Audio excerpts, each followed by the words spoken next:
Yaakov and laid waste his habitation. Pour out your fury upon them, so that the fierceness of your anger shall reach them. You shall pursue them with anger and eradicate them from under the skies of the Lord. This is on page 1 of your handout. Also, pour out your wrath. It sounds rather incongruous. We chant, Eliyahu Hanavi, and we then say, pour out your fury upon the Goyim, the nations, and eradicate them. Eliyahu, Eliyahu, Eliyahu Agiladi. Well, let's take a look at this curse, which is on your screen now, and page 1 of your handout, as it's found in the traditional Passover Haggadah, the curse that I just read, and compare it to the modifications made by the Reconstructionist and Reform movements. Traditional, pour your wrath upon the nations, pursue them with anger and eradicate them from under the skies of the Lord. The Reconstructionist Haggadah, page 2 of your handout, assuredly a time is coming, declares the Lord, when it shall no more be said, as the Eternal lives who brought the Israelites out of the land of Egypt, but rather, as the Eternal lives who brought the Israelites out of the north land and out of all the lands unto which they had been banished. For I will bring them back to their land, which I give to their ancestors. A quote from Jeremiah, who lived during the Babylonian exile.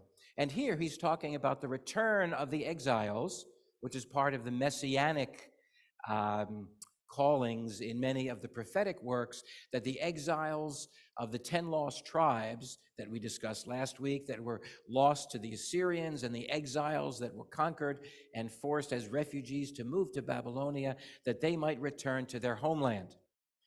Then, lo, I will send the prophet Elijah to you before the coming of the awesome, fearful day of the Eternal One. What's so fearful about it? Who will reconcile parents with children and children with parents. Not so fearful at all. It's the messianic vision that is the peaceful messianic vision as opposed to the more the messianic vision that envisions a battle between forces of good and forces of evil. Elijah the prophet comes speedily to us, hailing messianic days. So Elijah the prophet in the Passover Seder is called upon to bring all of the exiles to the land of Israel, to bring parents to children. It's a relational text rather than a political national text. In the British Reform Haggadah, we find the same phrase, pour out your spirit, but used in a different context. Then afterwards, I will pour out my spirit on all flesh. Your sons and daughters shall prophesy. Your old shall dream dreams, and your young shall see visions. A beautiful vision of a day in which everyone becomes a prophet and has a sense of divine transcendence. As far back as 1882, German Reform Rabbi Leopold Stein changed the text that is recited during the Elijah the prophet door opening. Pour out your spirit on all flesh, so that all peoples will come to serve you. With one accord and one language will Adonai's name be sovereign. This reflects, in a way, the Aleinu prayer. The world will be one, his name will be one. It's kind of hegemonist, though, when you really think about it. You know, everyone will come over and be on our team. But it's still a lovely vision of unity around the world. Any thoughts or questions about the Passover Seder? Anyone want to choose to go back? I mean, I'm not sure what new iterations of Reform Haggadot have published. There are some new ones that have come out, and it would be interesting. It's always interesting to me to see how that language is approached in all of the Haggadahs that are published. Eliyahu Hanavi. Now, we Jews not only have curses against others, and we'll call that offense, but we also have defense. You could call them defenses against the dark arts, like in the Harry Potter series, or Harry Potter followers. In the Talmud, around 5 or 600 CE, in the 5 or 600s, there is mention of a defensive curse. The Talmud recommends repeating the name of a threatening demon by reducing it by one letter for each repetition to diminish and ward off the demon. The Talmud states, the danger is shavrirei, the demon of blindness. To protect himself, one should continue to say the following incantation in which the demon's name gradually disappears. This is an incantation against demons. Mishavrirei, shavrirei, rirei, rirei, yirei, rei. Demon be gone. Another defensive weapon against curses embedded magic into a physical object.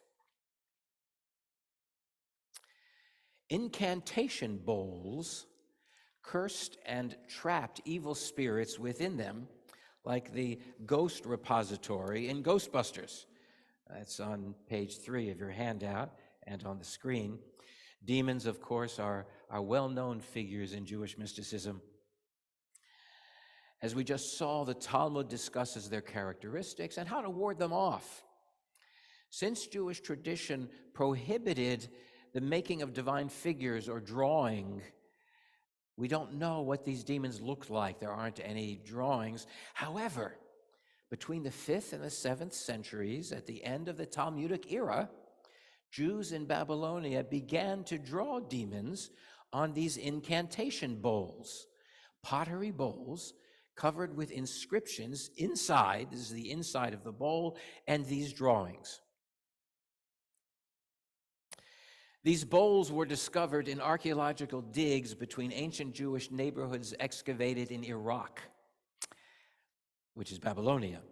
They were inverted and placed under the floors of homes, probably before the homes were built, part of the infrastructure. You build the roads and the sewers, and you put your demon trap in there also. The theory is that they were placed there to so that the demons would be trapped under the bowl, and the combination of the text and the drawings would prevent them from escaping and harming the people who lived there.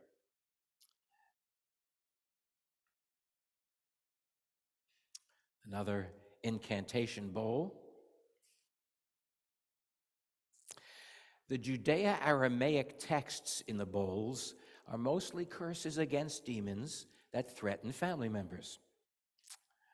One example, you are forbidden and sealed with 7 seals and 8 ropes, is one text. Another text seeks to capture Lilith, who will and threatens any attempt of Lilith to escape that will bring 60 men who will curse you again with copper ropes on your feet and copper shackles on your hands and cast collars of copper upon your temples. Anyone wear copper bracelets for health reasons? Lilith, as many of you know, is a well-known female demon who, according to legend, seduces Jewish men and kills Jewish mothers and babies. The demon's feet, and often their hands, are shackled in chains, as you see here in the drawing, or cuffs or ropes. Lilith is often depicted naked with longer hair and frequently in a seductive dance pose. Lilith. Note the shackles around the ankles. The hands are bound as well. I'm not sure about the hat or helmet. Perhaps that was popular in the 600s. More hands and feet that are bound.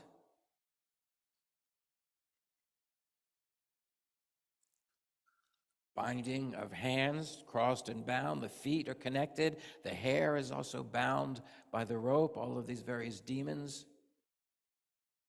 Again, the chain binding the demon.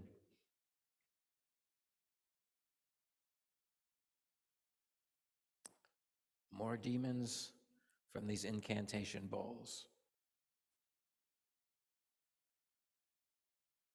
And we have the collection also in your handouts if you want to show your neighbors or draw them yourself and place a bowl under your foundation.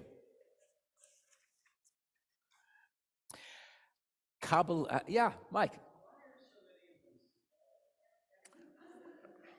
I was wondering that myself. Some of them look like happy demons, right? Like clappy, happy demons.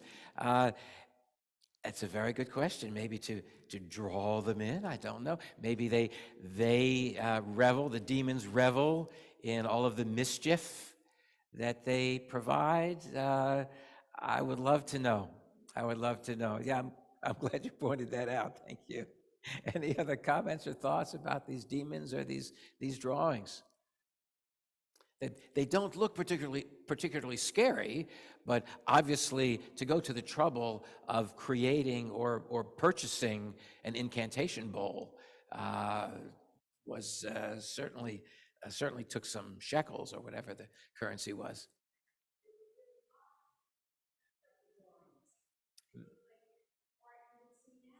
Yeah, they look like very crude art that you would see, primitive art that you might see today. Yeah, yeah.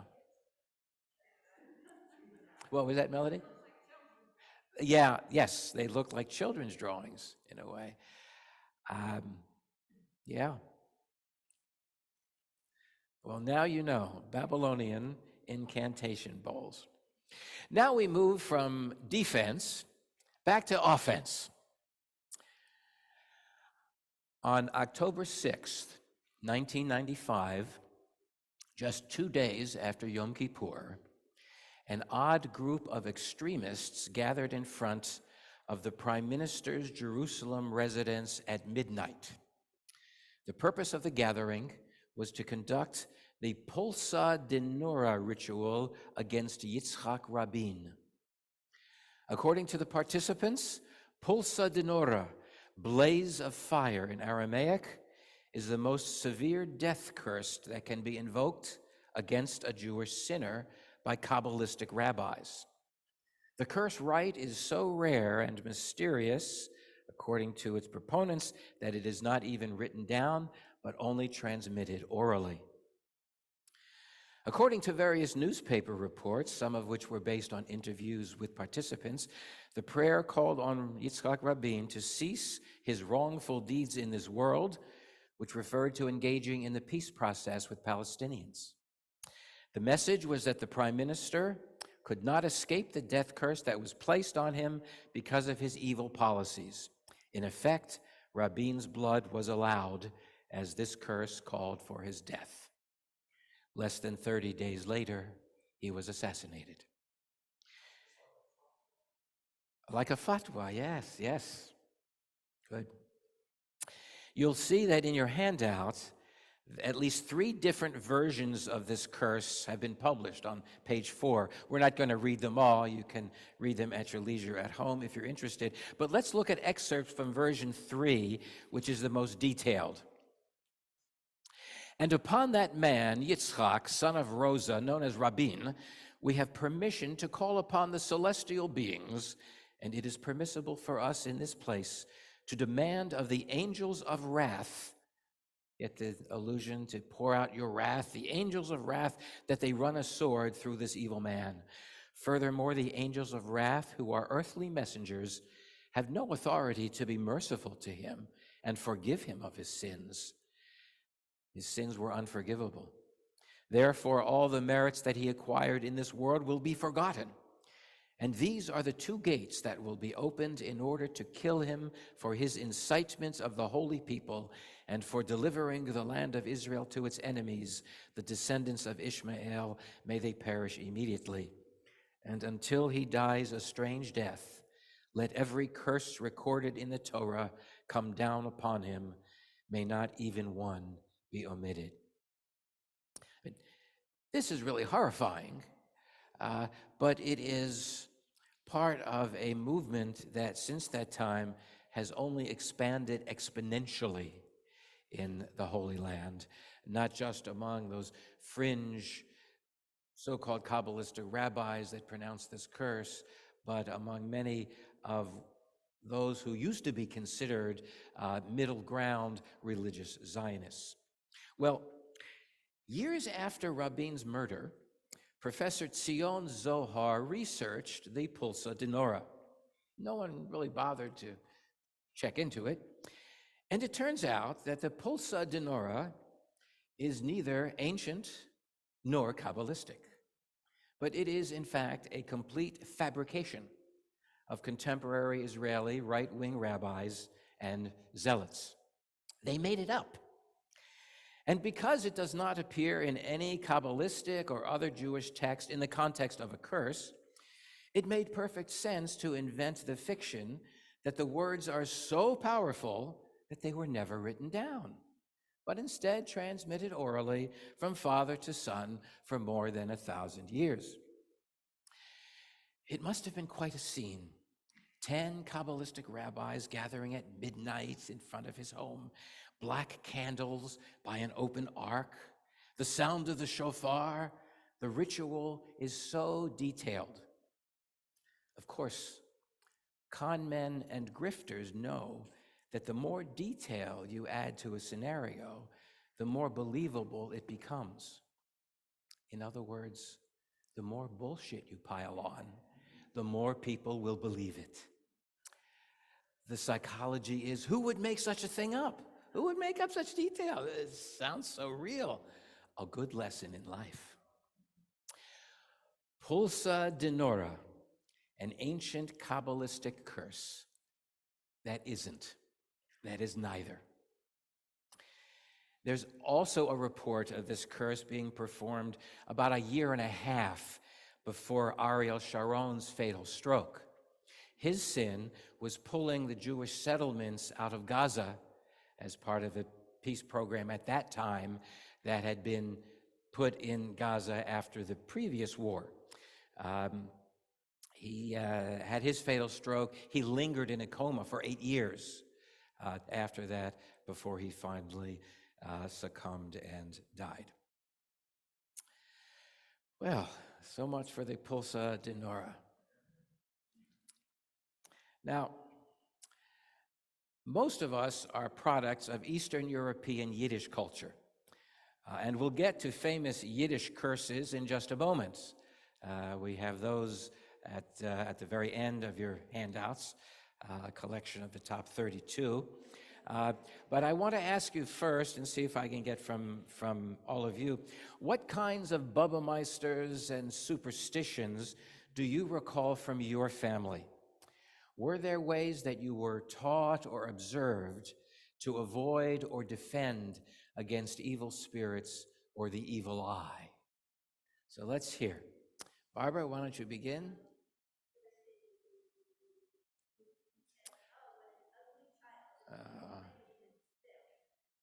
Never compliment a baby, always call it ugly, and then maybe spitting also.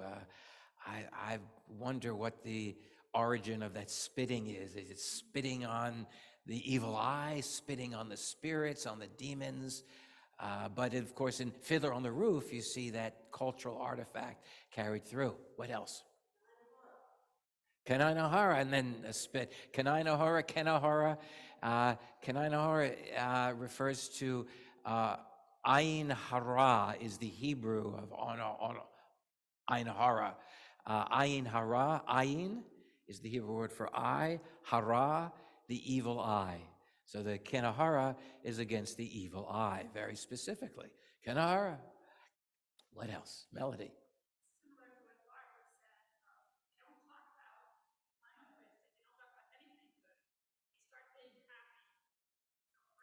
Interesting. You don't talk about anything that, oh, I'm so fortunate, things are going so well. There's a Hebrew phrase, al tiftach pi satan. Al tiftach, do not open up. Pi, pay, the mouth of Satan, the mouth of the evil angel. Don't tempt fate. Don't Open up. Don't, so you never say anything good. Oh, I'm so happy because the shoe is going to drop. Imagine what that does to us psychologically, to never be able to acknowledge happiness or gratitude, because heaven forbid, the evil eye is going to get us. Imagine all the anxiety that impels within somebody.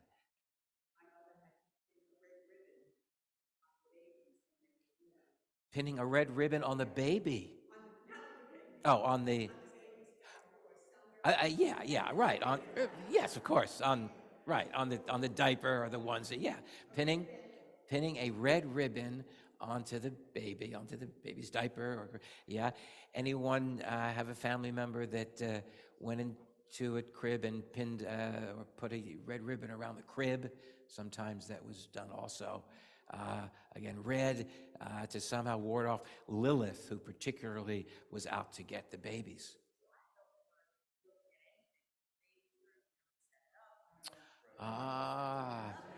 Don't set up your baby's room until after the baby's born. Don't tempt fate. Al tiftach pi satan, right? Yeah, and you don't have a shower, right? Don't have a baby shower. Heaven forbid, have a baby shower and then something terrible happens. You're tempting fate. So yeah, Jews don't have baby showers. Of course, that's what we used to hear, not so much anymore, except in very traditional communities. And you don't buy any furniture. You can put it on hold, and as soon as the baby's born, boom, you got to go to the store, bring everything over, set it all up within a couple of days, and it makes you crazy.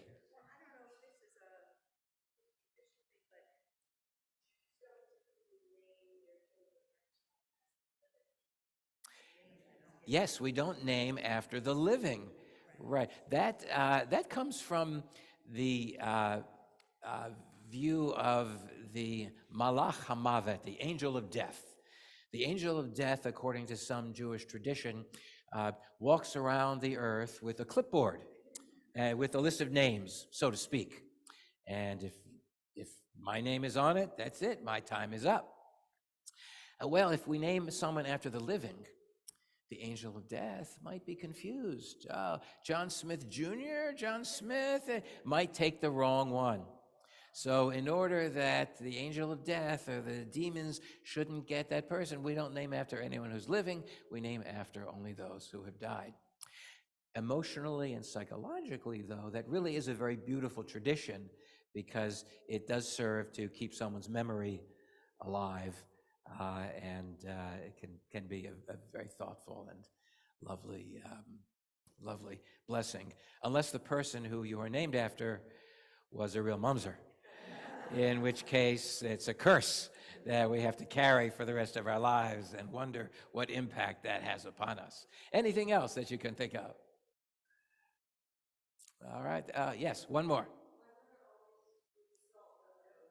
Throwing salt over the left shoulder. Yeah, I couldn't find where that's mentioned in Jewish texts. Perhaps you can research that. That may be more of an Eastern European as opposed to Eastern European Jewish thing. But I don't know. We do pour salt on challah when we say the motzi. We have to salt it, but I don't know if there's any connection or link there. So that's an interesting one.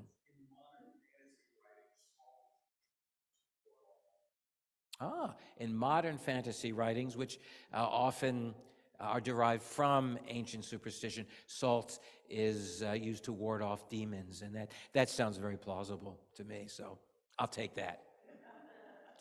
Well, now it's time, as soon as I set up our next PowerPoint.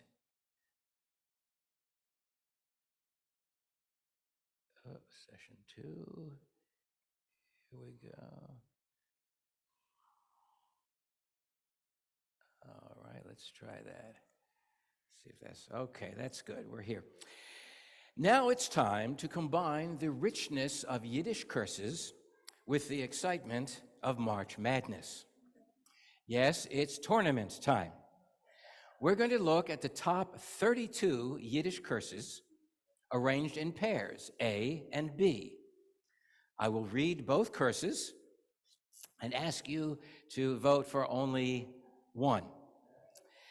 For your favorite curse, A or B. It'll be better if you look at the screen because I didn't set up brackets on your handouts, and we'll do the brackets on the screen. The winners will advance to the next round, to the Sweet 16, and we'll continue with our brackets until we have determined Oseh Shalom's favorite Yiddish curse of 2024. Before we start, I need two volunteers, one to count hands, and you don't have to count if the winner is clear. You can just say it's A or B. And I need someone who will be the judge, whose judgment is final. Is there anyone who would like to count hands and tell us whether the winner is A or B? Anyone like to do some hand counting? All right, Michael, thank you. And anyone who would like to be the chief judge? It's a heavy responsibility. All right, I have. All right. Go ahead. Got it. All right, Rob. Yeah, you can judge from your seat. Okay, we've got a counter, and all right. So let's start with the beginning. We have our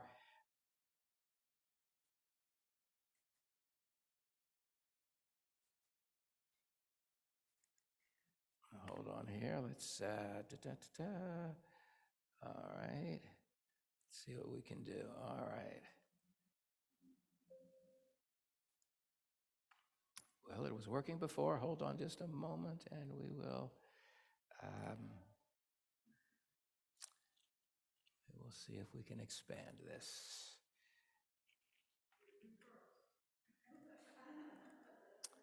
Hold on. Yes. Good idea. I did rehearse this. All right. Trying to expand it. There we go. Okay, I'm going to have to use my fingers.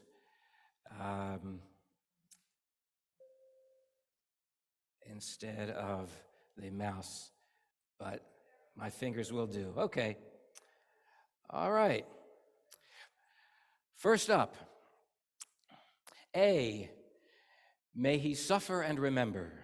B, I wish you everything you wish me, and everything you'll regret not having wished me after I've wished you everything I wish you.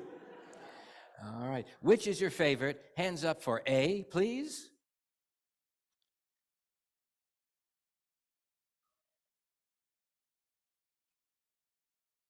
Hands down. Hands up for B, please. All right. B is the winner. So let's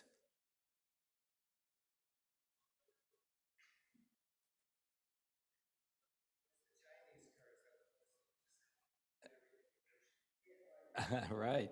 Next, A or B? A, he should marry the daughter of the angel of death. B, he should give everything away to his doctors. A or B? Which is your favorite? Hands up for A, please.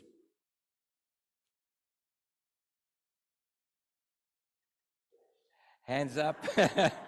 Hands up for B. All right. Mike, why don't you sit up here so you can see everybody? You don't have to twist around. All right, so the winner, Mike? B, all right. So we will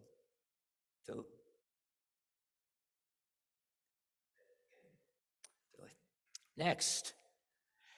A or B, a cramp in his body, in his stomach, in his guts, in his bowels, in his fingers and toes. Or B, may you be bled dry by leeches, but enough blood should be left for the bedbugs, lice, and mosquitoes to have a good meal too, God willing. A or B? Which is your favorite? Hands up for A, please. All right, hands up for B. All right, I think we have a winner there. All right. A or B? God should visit upon him the best of the 10 plagues. May a child be named after him. A or B? Which is your favorite? Hands up for A, please. Which is your favorite? Hands up for B.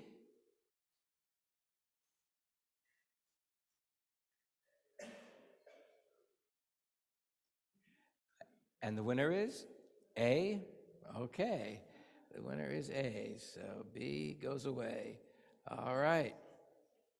Next round. God should bless him with 3 people, one to grab him, the second to stab him, and the third to hide him. B, 10 ships of gold he should have, and the money should only make him sick. All right, A or B? Hands up for A, please. And thank you, hands down. Hands up for B, please. All right, B, all right. B it is. Here we go. Next, he should have a large store, and whatever people ask for, he shouldn't have, and whatever he has, people shouldn't ask for. 100 houses shall he have, in every house 100 rooms, in every room 20 beds, and a delirious fever should drive him from bed to bed. A or B, which is your favorite? Hands up for A, please. All right, hands down, hands up for B. All right, A it is. Next. All his teeth should fall out except one to make him suffer with a toothache. B, he should be transformed into a chandelier to hang by day and burn by night. A or B, which is your favorite? Hands up for A, please. All right, hands down, hands up for B, a few people, all right. So A it is. Stick to your guns, don't be influenced by peer pressure now. All right, next pairing. He should have Pharaoh's plagues sprinkled with Job's scabies. A or B, may he have a sweet death run over by a sugar truck. A or B, which is your favorite? Hands up for A, please. All right, hands down, hands up for B. All right, that's pretty clear. B it is. Okay. Next, A, may beets grow in his belly button so he'll piss out borscht. B, may you make a widow and orphans happy, your own. A or B, which is your favorite? Hands up for A, please. All right, we'll take a count. Hands down, hands up for B, please.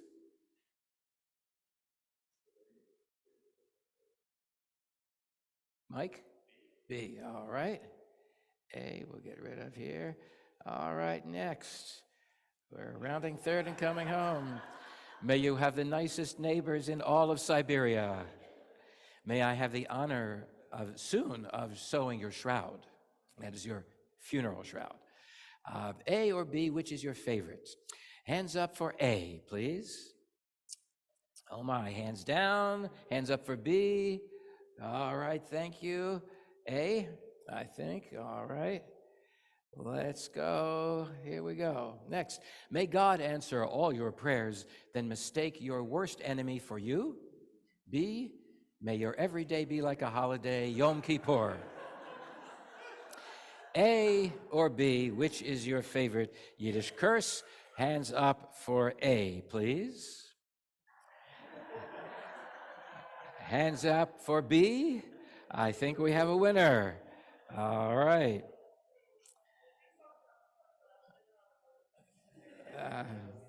Fiddler on the Roof comes from these, yes. A or B? A, may his name and his memory be erased. B, may you be known for your hospitality to God's creatures, lice, rats, bedbugs, fleas, worms, and maggots. A or B, which is your favorite? Hands up for A, please.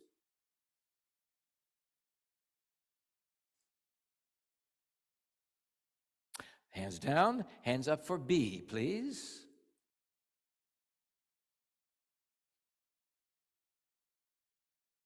B, all right, thank you, Michael. Right. So far, we haven't had anything that's close, which is good, or nothing that we have to throw to the judge, but we'll see. Day is still young. May the Dybbaks, the evil spirits of all King Solomon's mothers-in-law, settle in your mother-in-law, and may they all nag you at the same time. B, may your blood turn to whiskey so that 100 bed bugs get drunk on it and dance the mazurka in your belly button. A or B, which is your favorite curse? Hands up for A, please.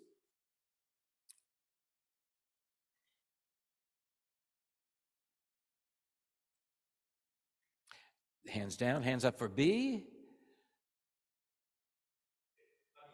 A, okay, A.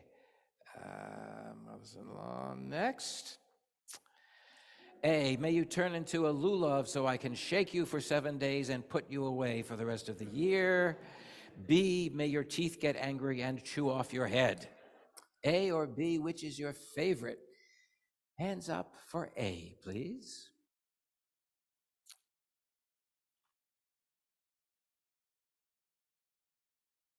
Hands down, hands up for B. A, all right. So much for the teeth. And let's see, here we go. A, may the worms hold a wedding in your belly and invite all their relatives from Yehupitz to Slobodka. B, may your bones be as broken as the 10 Commandments. A or B, which is your favorite? Hands up for A.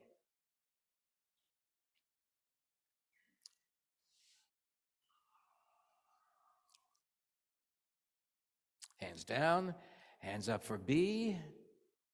This looks like a close one.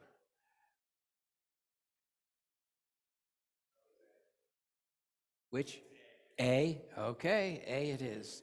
Yehupitz to Slobodka. And may you fall into the outhouse, just as a regiment of Cossacks is finishing a prune stew and 12 barrels of beer. May your enemies get cramps in their legs when they dance on your grave. A or B? Think about this one. This is a hard one. A or B? Two strong candidates, all right. Which is your favorite? Hands up for A, please.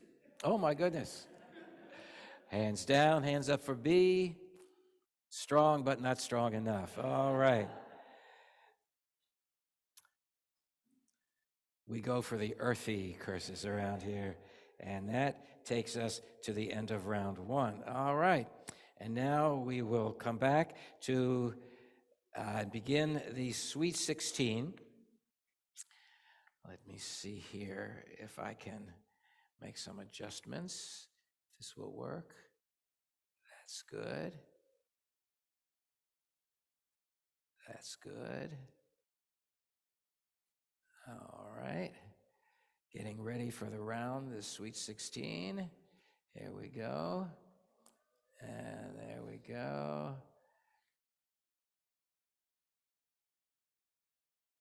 This better come out even. All right.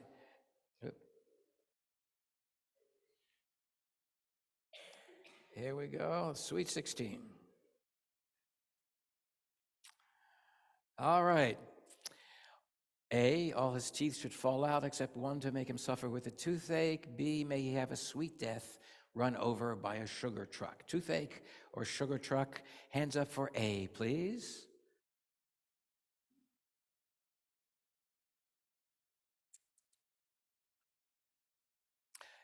Hands down, hands up for B, please.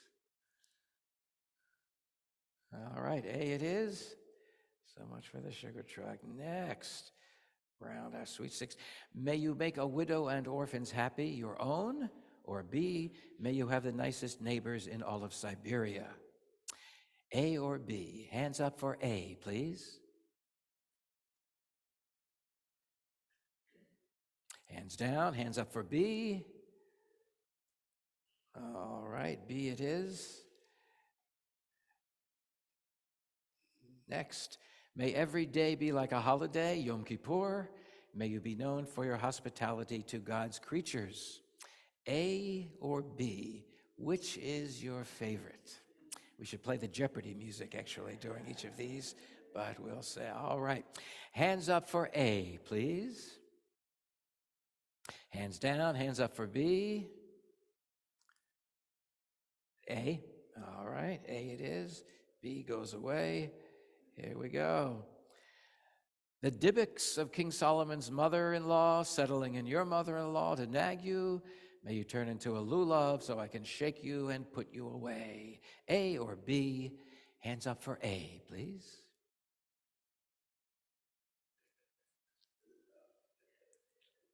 Hands down, hands up for B. All right, B. Okay. May the worms hold a wedding in your belly. May you fall into the outhouse, just as the regiment of Cossacks is finishing their meal. A or B, which is your favorite? Hands up for A. Hands down, hands up for B. Well, I think we have a favorite here. And all right. Next one. All right, let's go back. And now we have the Elite Eight.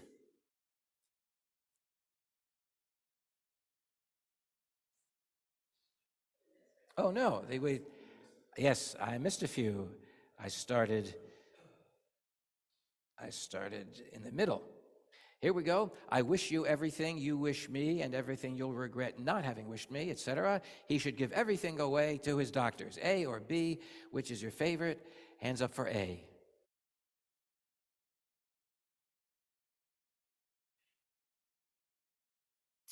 Hands down, hands up for B.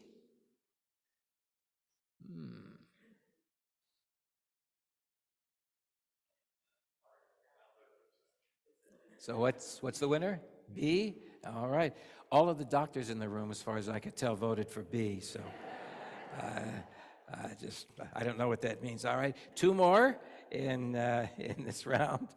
May you be bled dry by leeches, but enough blood left for the bed bugs, or God should visit upon him the best of the 10 plagues. A or B? Hands up for A.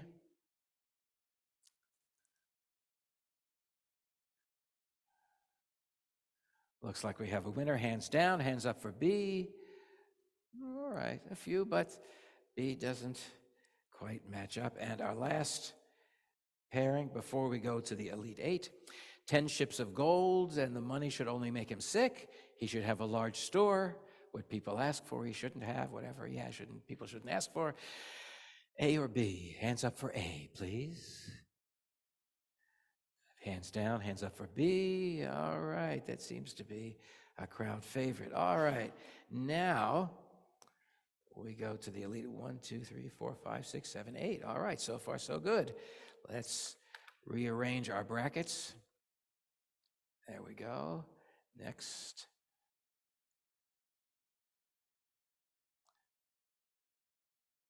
Next. All right. And the next one. And the last. Whoops. That was it. All right.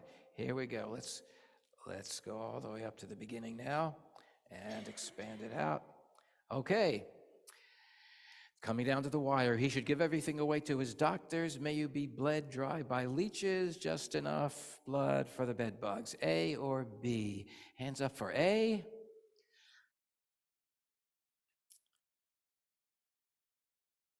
Hands down, hands up for B.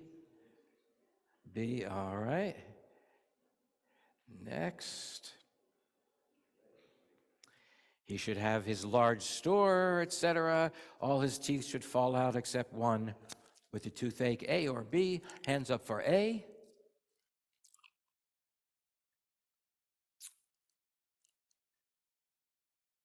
Hands down, hands up for B.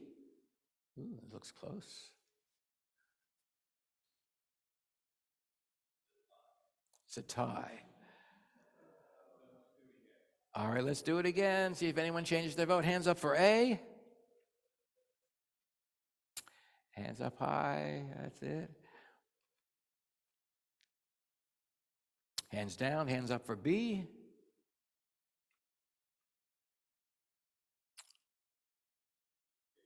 B. All right. Judge, are you okay with that? Okay. B, here we go. The last two of the Elite Eight. May you have the nicest neighbors in Siberia. May every day be your Yom Kippur. A or B?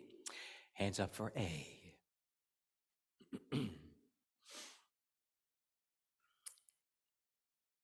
Hands down, hands up for B.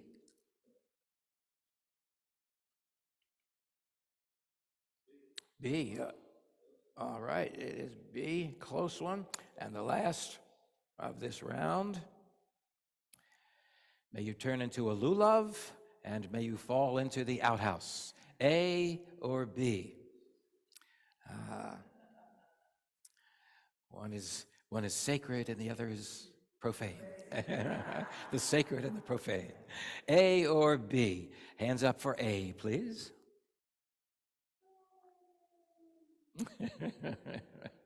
Hands down, hands up for B.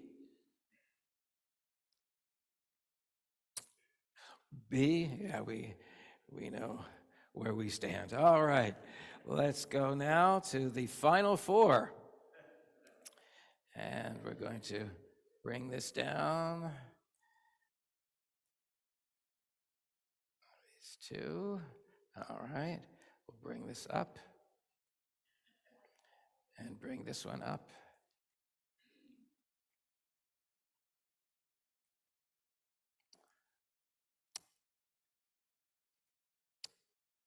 All right. Here we go. All right. May you be bled dry by leeches with enough blood left over. All your teeth should fall out except one for a toothache. A or B? Hands up for A. Oh my, hands down, hands up for B. All right, well, that certainly looks popular. And difficult decision. May your every day be Yom Kippur. May you fall into the outhouse, another sacred and profane, I guess we could say. A or B, which is your favorite? Hands up for A.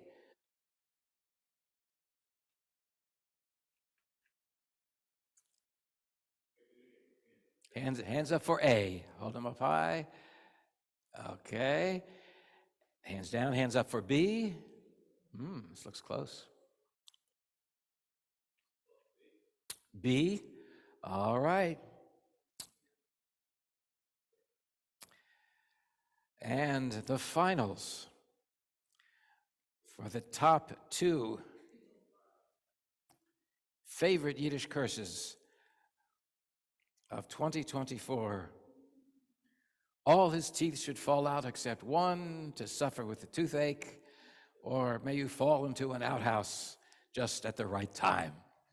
Teeth, outhouse. A or B?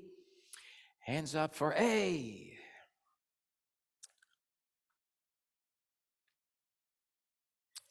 Hands up for B.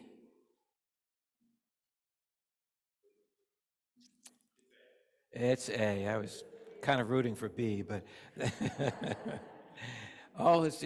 And so we have our winner, Oseh Shalom's favorite Yiddish curse of 2024. So all of this, of course, was just to help familiarize you with the earthiness and the beauty of Yiddish curses. Comments, questions? Anyone want to fight for anyone? Mike? The final four, we should put a fourth ring right around here. Yes. To curse our enemies right above the blessings. Any other comments or questions or thoughts? Anyone want to fight for anyone? Any one of the curses? Okay. Well done. And let's go back to our presentation.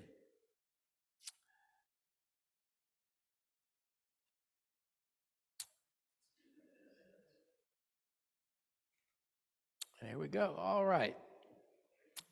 Before we conclude, we have another half hour, but we're rounding third and heading home since we're talking sports metaphors. Let's return again from offense to defense. Hatarat kalalim,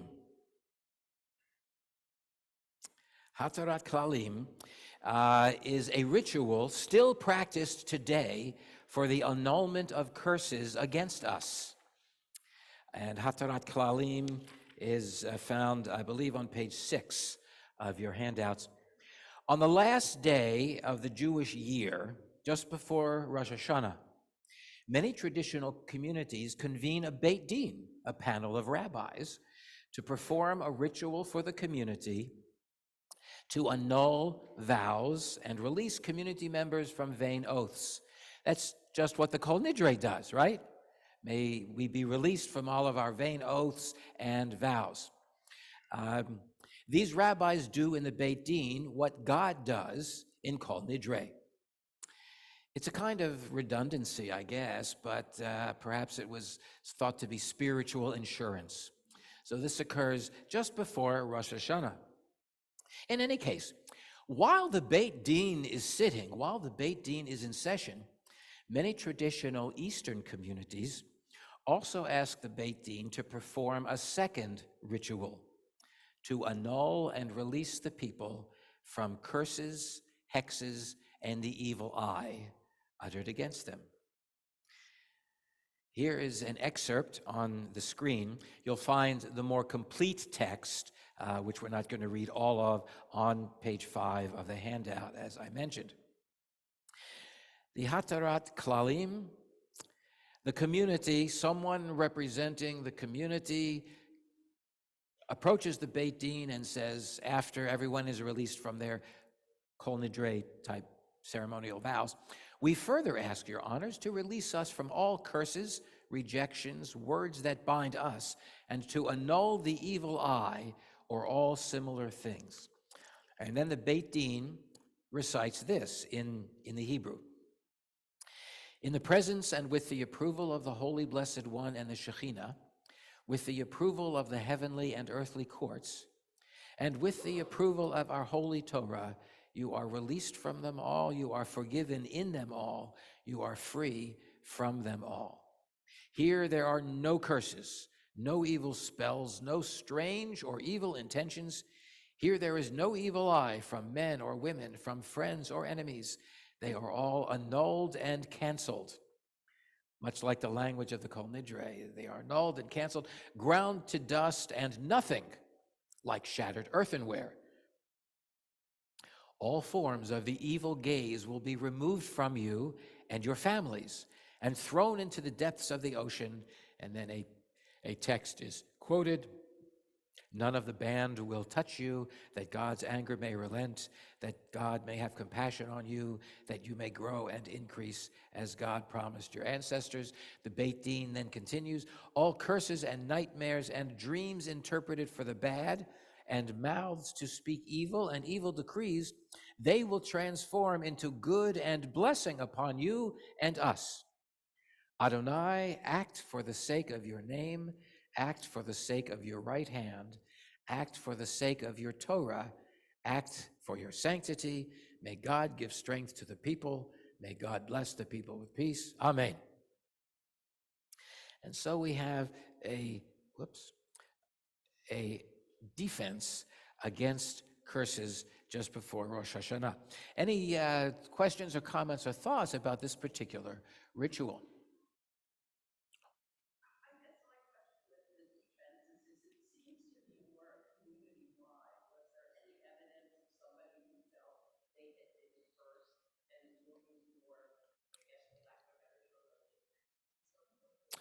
I suspect, yes, there were plenty of those who went to their rabbi or their local spiritual leader, whoever that might be, to look for special defensive curses. But there aren't too many records of that in the Talmud. I suspect because the Talmud is very communally oriented, and of course was written by the rabbis who wanted to keep that authority to themselves. So the only place that would have been mentioned in the Talmud perhaps would be to prohibit going to someone other than a rabbi for that kind of thing. But I suspect yes, but I'm not familiar with any. Like the Kol Nidre, as Bonnie points out, this is a communal prayer. It's to protect the entire community, like an invisible shield around the entire community.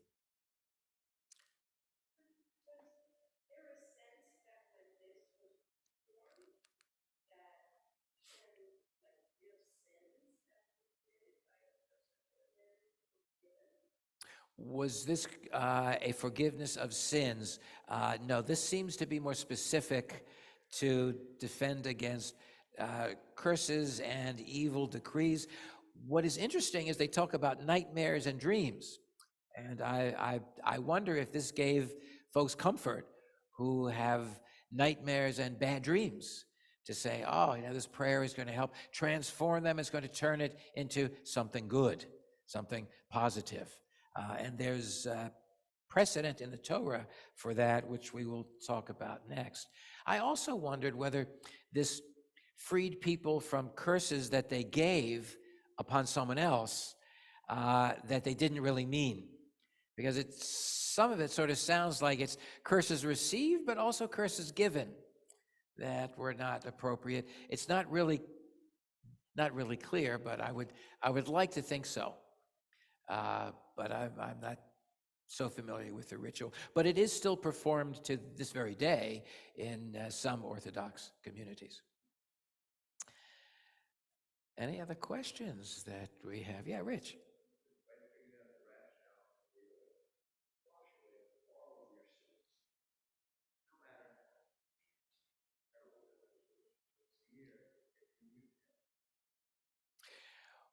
What do we say about the ability to wash away all of our sins every year if we repent? Well, there's the Talmudic rabbis, and after that, the Shulchan Aruch. Before that, Maimonides all comment on what is the process of teshuvah. And the process of teshuvah, of return, doesn't just involve prayer. It involves actions. It involves compensation, restitution. It involves resolving and taking a step towards not repeating that sin when you're in the same situation. So it's much more complicated than simply, I believe in God, or I believe in Jesus, or Buddha, or whatever, and suddenly I'm wiped clean. A curious question that I don't have a satisfactory answer for yet is whether there were any sins in Jewish tradition that were considered unforgivable, sins that one could not do teshuvah for. I haven't found any discussions of unforgivable sins. I mean, there are certainly sins that we consider unforgivable, but from a theological sense, I haven't found any. But I think that's an interesting question and a valid question. Are there acts that are just so heinous that there's no going back and there's no restitution? Nothing can bring someone from that dark place into the light. So that'll be a question we'll continue to discuss.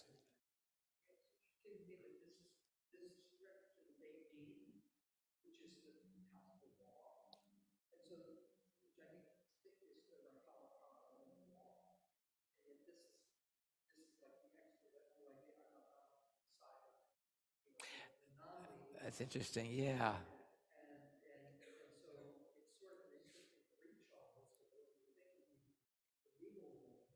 Mhm.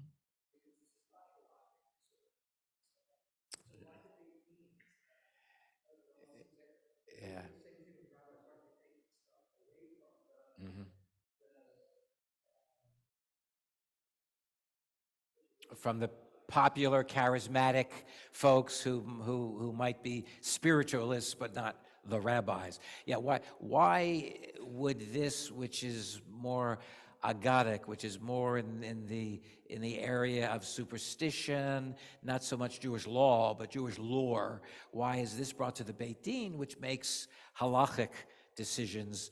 And I think you suggested an answer that certainly makes sense to me, that the rabbis certainly wanted people to come to them for anything and everything, rather than some lay spiritualist or shaman or someone who hangs out a shingle as a prophet. They were very protective of their own role and their own power. And so by bringing this under the wing of halakha, of the rabbis, they kept that more mainstream and kept people from fragmenting. The Kol Nidre prayer itself is somewhat similar because the Kol Nidre, asking for forgiveness of oaths and vows, was at time banned by the rabbis because they thought it was inappropriate to ask for forgiveness and to annul oaths. You should either keep your oath or do teshuvah for not keeping your oath, but to have such a broad amnesty for oaths, many of the rabbis disapproved, but the Kol Nidre was such a popular prayer and was in such demand by the common folk that the rabbi said, well, okay, we'll keep it and we'll put it in Yom Kippur and we'll make it sort of quasi-halachic, even though it's not really, and it's not so consistent with what the rabbis might have thought. So that it's interesting to see how sometimes the status quo bends to popular culture in order to try and maintain its authority. Other questions or comments about this Hatarat Klalim? Gerald?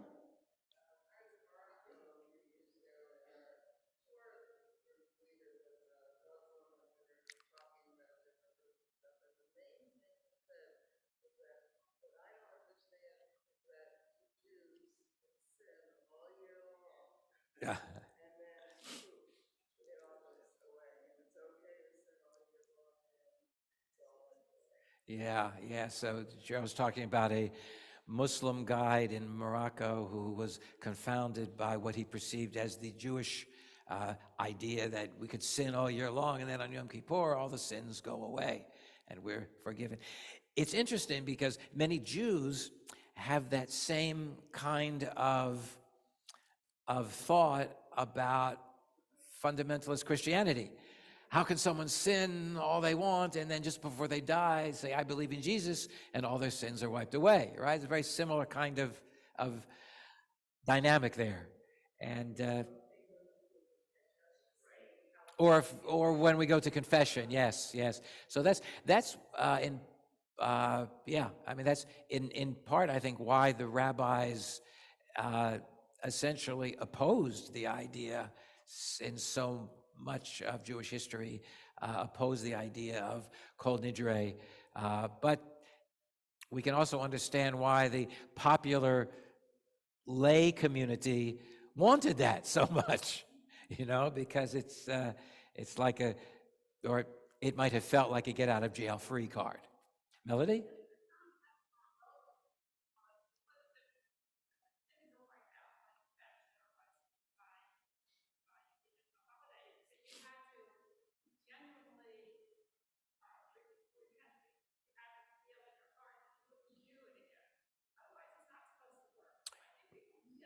Mhm.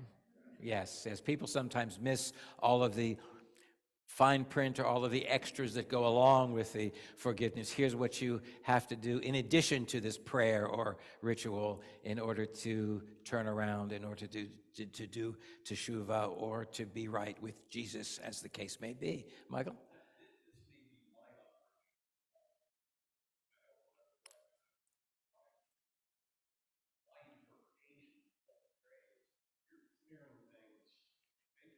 Mm-hmm.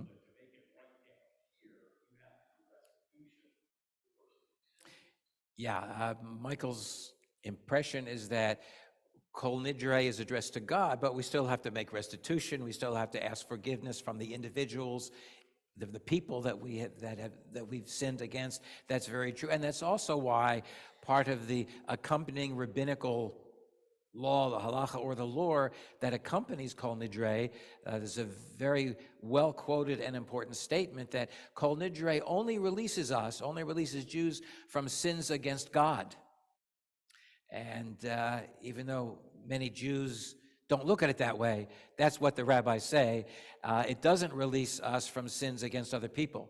So if we make a promise to God that we're going to light Shabbos candles every week and we don't, we can be forgiven for that.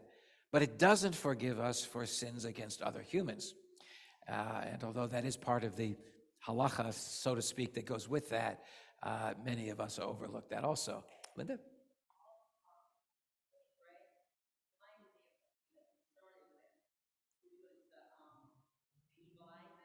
Uh-huh.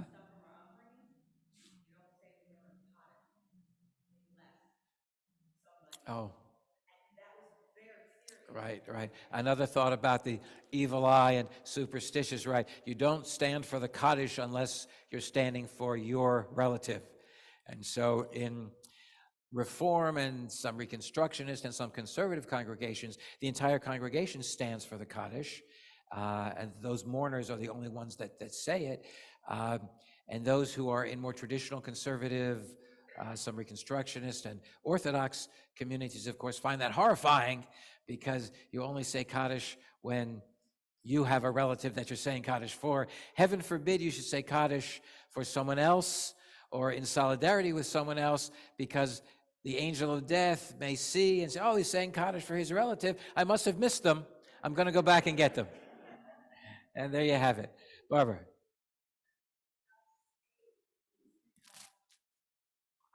Right, right, right. Having to leave for Yisker, yes. Uh, that's less and less of an issue these days in liberal congregations, but I know when I was growing up in my conservative shul, the rabbi used to be apoplectic. Please don't leave for Yisker. Stay for Yisker, even if both parents are living. Yisker is for everyone, whether you have a parent who has died or a parent who is living. And after he would say that, 3/4 of the congregation would get up and leave.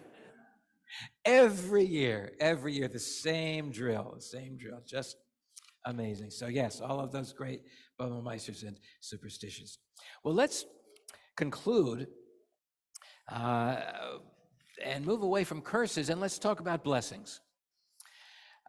During the High Holy Days on Rosh Hashanah, of course, it's a custom to eat certain foods. What foods do we start our meal with on Rosh Hashanah to wish for a good year? Apples and honey, of course. And so there's a blessing for apples and honey. On page 6, we see at the top of the page the blessing for apples and honey. It's not a regular blessing. It's not a Baruch Atah Adonai. We give thanks to you, Adonai, for commanding us to. Instead, it is truly a blessing.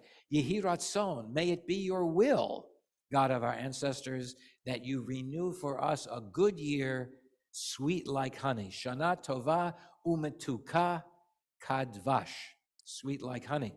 Then, of course, we say the blessing for the apple for food, but the blessing that goes with this particular food is a blessing for a sweet year.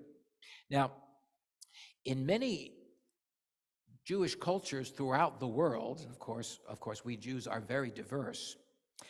There are other foods that are popular during Rosh Hashanah. In fact, there are other foods that are customary or mandatory at the table in Jews of various countries. Among those foods that are considered to be Rosh Hashanah foods are squash, black-eyed peas, or haricots verts, as they're known, Swiss chard, leeks, pomegranates, and a fish head or a ram's head. In Jews of North Africa, the sheep's head is oftentimes placed on the table, cooked, and it's considered to be a delicacy. I can't imagine sitting at a table and having a sheep staring back at me while I eat, but apparently that's very popular. Each of these foods comes with a blessing that is based on the characteristic of the food. Honey is sweet. May you have a sweet year. The Aramaic word for squash, kara, is related to the Hebrew verb kara, which means to rip apart, or kara, which means to read. And so the blessing is, may it be your will that severe divine judgments are ripped up and that our merits are read before you. The blessing comes right from the food. Black-eyed peas are known as rubia or lubia. Rubia comes from the word rav, which means many. Lubia from lev, heart. Many and heart. The blessing is, may it be your will that your heart will favor us. Swiss chard, is silk in Aramaic. We not only go to the Hebrew, we go to the Aramaic. And that relates to the Hebrew verb, lisalek, to depart. May it be your will that our enemies, those who hate us and those who wish us evil, shall depart from this world. So that's actually a curse that comes along with eating Swiss chard. We curse our enemies as we have our Swiss chard. Leeks, karti in Aramaic, karat, karet, to cut out. And this very same blessing that is said for cutting out, for leeks, is also used with dates, tamar, which means to end, to cut out. Dates or leeks, when we eat them on Rosh Hashanah, we say, may it be your will that those who hate us, those who wish us evil, shall be cut down and meet their end. Similar parallel to the previous curse. And then we come next to pomegranates, which bring a blessing. When we eat our pomegranate, it's not the name of the pomegranate, but the characteristic of the pomegranate, filled with seeds. May it be your will, O God, that we be filled with mitzvot, like a pomegranate is filled with seeds. And last, when we come to the ram's head or fish head, may it be your will, God of our ancestors, that we become the head and not the tail, meaning that we get ahead and not fall behind. Amen. And so you have here on page 6 a guide for your Rosh Hashanah table this coming fall and for accompanying blessings. If you do cook a fish head and have it sitting on the table staring at you, or a sheep's head, I'd love to see a picture of that. You can post it on your Facebook or your Instagram page with the appropriate blessing that we should all get ahead and not fall behind. It would be an interesting exercise to do this with just about anything. For example, think about what you had for breakfast this morning. What did you have for breakfast? What kind of blessing or curse might you draw from whatever it is that you had for breakfast? A characteristic of it, the name of it. What might, in your creative mind, if you were to create a blessing for whatever it was that you had for breakfast, I'm curious if anyone might be in the mood to be creative and think about what kind of blessing might you have come up with. All right, Rich. May your oatmeal cleanse you and keep you all the day. Love it. Mike. May your coffee bring you focus, energy. Amen. Any others you could think of? We could do this with just about anything, right, Linda?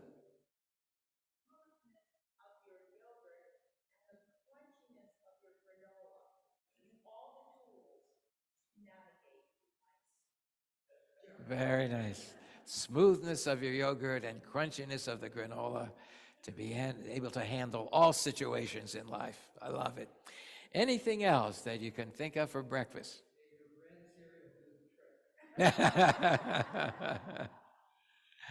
Very good.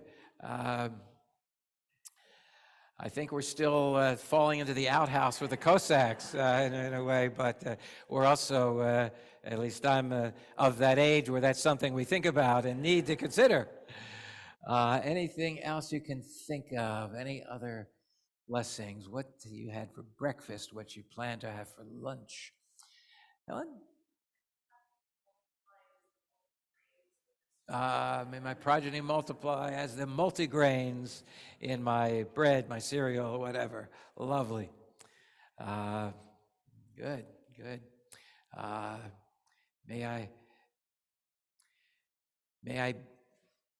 May the wholeness of the whole wheat carry on, and may I be fulfilled with the wholeness of spirit. We could add to. Excellent. All right, well, we've come a long way today. We have looked at the theorized origin of abracadabra and the Avada Kedavra in the Harry Potter series.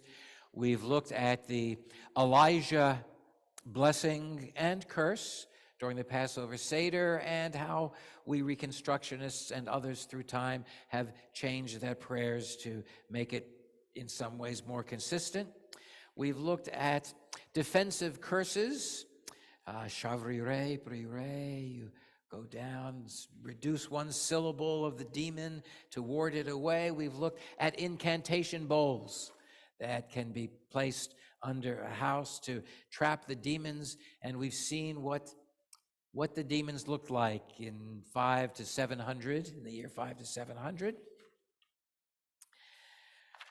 We have looked at a Kabbalistic curse in the Pulsa Dinora that is neither Kabbalistic nor a curse, but is certainly an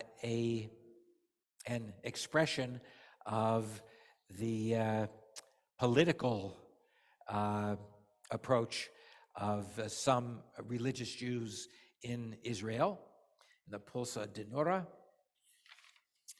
We talked about Bubbemeises. We've had our March Madness with Yiddish curses, and we have looked at the defensive ritual of the Beit Din to defend the entire community against curses, against the evil eye, and against bad dreams. And of course, lastly, we have looked at blessings, a few curses, but mostly blessings that come from our food, a ritual and a tradition that we could actually continue and have some fun with. You may want to invite people at your Passover Seder to do the same, or your Rosh Hashanah table. It might be a nice exercise. We've covered a lot of ground. Are there any last questions or comments regarding anything and everything that we've talked about today? Paula?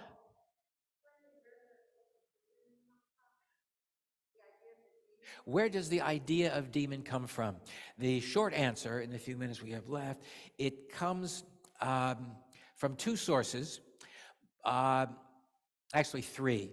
The idea of transcendent beings, divine beings aside from God, comes from the Hebrew Bible. According to the Hebrew Bible, God created ministering angels that were like his PAs, his personal assistants. And these angels didn't have wings. They were just, I guess they looked like people, but they lived as long as God allowed them to live. They didn't die unless God decided to disappear them. Some of these angels are mentioned in the Torah. The angel that wrestled with Jacob. Jacob also has the dream of angels walking up the staircase. That's why we know they don't have wings, because they had to walk up and down the staircase. 3 men approach Abraham and prophesy his wife's going to have a baby. Those are the PAs of God, the ministering angels, but they weren't considered demons until the Greek influence and Greek culture got into Jewish culture, and then Satan, who's one of these ministering angels, is perceived as the mischievous bad boy angel. And so the book of Job, which was very late and comes from a Hellenistic influence, has Satan as this mischievous angel who challenges God. God welcomes the challenge, and the story of Job is the result. We also have an influence from the Persian civilization as far back as 500 CE. The Greeks were about 300 BCE. The Babylonian exile occurred around 500 to 600 BCE. And when Jews went into Babylonia, they were influenced by what became the Persian Babylonian culture, which was very dualistic. Good and bad, heaven and earth, good gods, bad gods.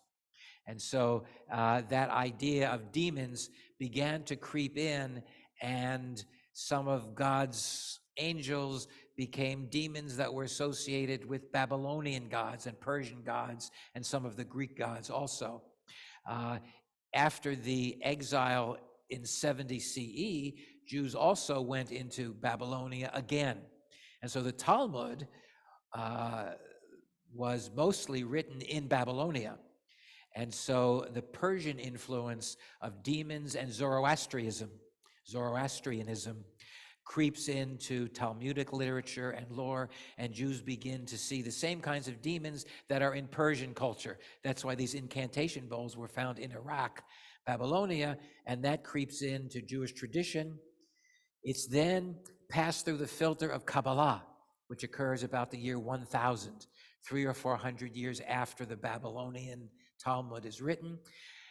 The Kabbalah theology posits that God is an emanating energy source, a light that emanates. Light, however, has shadow, and part of Kabbalistic theology, like Star Wars theology, is that there is a dark side, and as the light is emanated, there's also what's called a sitra achra, which is Aramaic for the other side. And so this idea of the dark side is the place where the Babylonian, Persian-originated demons now come from. And so it comes into Kabbalah, and that is carried into Eastern European Jews who assimilated, and in Yiddish culture, of course, we find then all of the curses and Bubbemeises that bring all of that history into tradition. So that's 3,000 years in 3 minutes. And Barbara, you had a question? We will end with this.